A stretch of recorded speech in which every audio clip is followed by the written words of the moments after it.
Hey Savant Squad, what is happening? Don't forget to follow me on Instagram at The Savant Life, and also search for my page on Facebook and give it a big old thumbs up.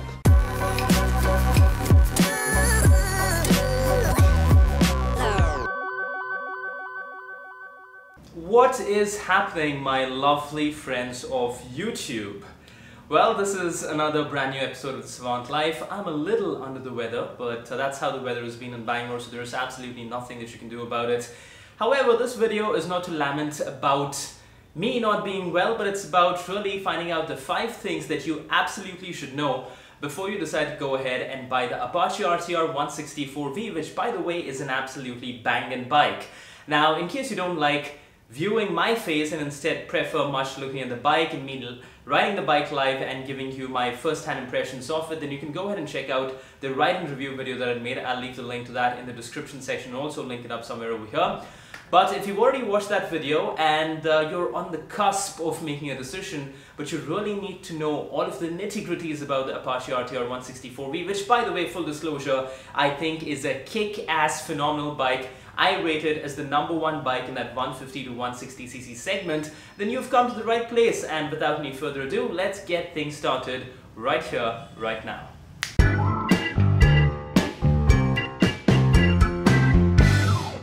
Point number 1. Why is the bike called the Apache RTR 164V and how is it really different from its predecessor?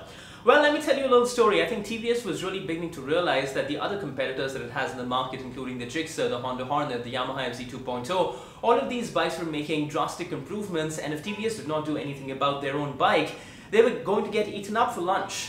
As a result, I think they've really done a tremendous job of stepping it up to the plate and really incorporated a lot of inputs from their racing team and delivered a product that is very, very unique and very differentiated. It is truly race ready. When you take a test ride of this bike, and especially if that bike in that showroom is in good condition, you will see for yourself what I'm talking about. And as far as the 4V terminology is concerned, it means 4-valve technology, and it is the only bike in the 150 to 160cc segment apart from the NS 160 to have the 4V technology going for it. But if I was to compare those two bikes, I would say that the RTR 164V is so much better than the Pulsar NS 160 in terms of fit, finish, refinement and overall build quality. Plus the bike has industry-leading performance figures in its segment, especially when you're talking about the fuel-injected version.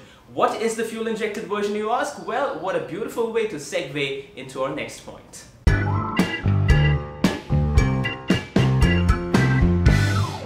For those of you who didn't know already, the Apache RTR 164V comes in 2 different versions. The carburetor version and the fuel-injected version. Well, the difference between these two is of course in the smoothness, the refinement and the way the fuel is delivered.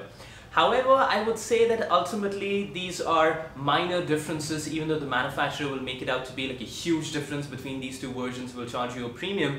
But unless and until you're a mechanical nerd, I don't think these things are really going to matter all that much. So if you are in a place like, let's say, Chhattisgarh or Jharkhand wherein you're buying this bike and they don't have the fuel injected version, don't really worry about it. Just go ahead and buy the good old-fashioned carburetor version and save that extra money to buy yourself a nice helmet or a riding jacket or something of that kind. Even the performance is very, very minor in terms of the differential. The carburetor version produces about 16.1 bhp of power and the fuel injected one produces about 16.3 bhp. So it's really a 0.2 difference in terms of power delivery. Like I said, it's really more the smoothness and the way the fuel gets delivered. But I think all in all, both of these versions are kick-ass. You should only be worried about whether you go for the drum brake or the disc brake. And if you go for the disc brake one, I think in today's conditions, especially without ABS, at least having a disc brake is so much better.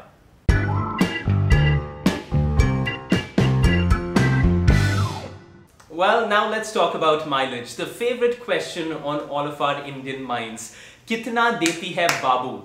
And the answer to that question is, it apparently returns figures of about 44 kilometers per liter according to a lot of reputed testers. Now, 44 kilometers per liter is actually decent figures, and considering that the bike has a 12-liter tank capacity, it would give you a range of about 530 kilometers, which by no stretch of the imagination is bad. However, there is always relativity and you can always compare it to certain other bikes and feel bad that it doesn't give you that kind of mileage. For example, in this case, if you compare the RTR 164V, which is an absolutely rambunctious, hellacious bike to ride in that segment, mind you, and if you compare it to the Honda X-Blade 160, which is more of a commuter-friendly bike, posing to be a fun bike, the Honda X-Blade gives you 10 liters more per liter and makes sure that you have to go to the petrol station less frequently. However, like they say, all good things come at a price, and I think for the price of the excitement and that adrenaline rush that you get when you ride the 164V and how incredibly fantastic it is to ride, taking that 10-liter cut is more than justified. But hey, that's just me, it's my own personal opinion. You, on the other hand, if you're looking for a more mild-mannered bike, might do very well with the Honda X-Blade.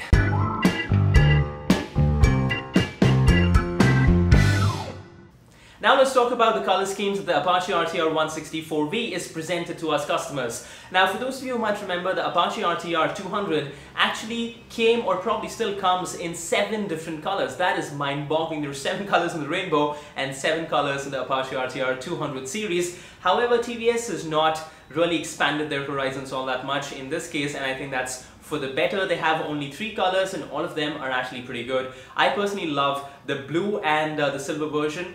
The next one that I prefer is the red and silver, and the last is really the black. I think the black one does not really stand out in the case of the Apache RTR 164V. The blue and silver though, and them having that silver, what do you call it, the stripe, if you will, right in the middle of the tank, almost makes it look like a two-wheeler version of a Mustang, and that definitely gets my heart racing. And also the Apache RTR series of bikes are very modification friendly, and they look really cool if you chop off the tail, and the nakedness of the bike comes out a whole lot more. But I would not recommend this, especially if you do a lot of riding in the rain, for the safety of the people who are riding behind you, so that you don't get abused by them for staining their clothes.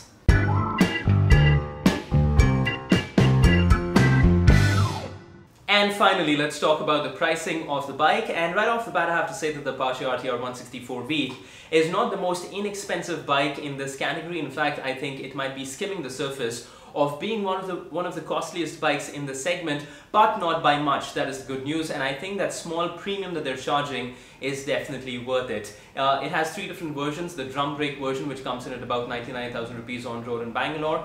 Then you have the disc brake version, the disc brake carburetor version, which comes in at about 1.03 lakhs. And finally, the disc fuel-injected version, which comes in at 1.07 lakhs, making it the most expensive of the 3 versions. Now, if you compare this pricing to something similar, like let's say the Suzuki Gixxer 155, it is a little on the higher side, because the Gixxer, with some kind of an ABS, a basic ABS as it might be, comes in at about 1.04 lakhs on road in Bangalore, and the Honda Hornet ABS standard version as well comes in at about 1.07. However, the Honda Hornet still does not come with a kill switch. Just had to get that little jab in. But you know what comes with a kill switch? This video right here, and I'm going to hit that kill switch and bring it to its logical conclusion right here. I really hope that you guys found this video to be useful. If you did, then go ahead and hit that like button. If you have any questions, any comments, any observations, then drop them in the comment section below and I will get back to you as soon as I can. If this by any chance is your first time around at the Savant Life, then go ahead and hit that subscribe button, and while you're at it, also click on the bell icon so that you can be notified when yours truly puts out more new videos. I will see you in the next one. Until then, thank you so much for watching. Take care, ride safe, be good, and as always, have fun.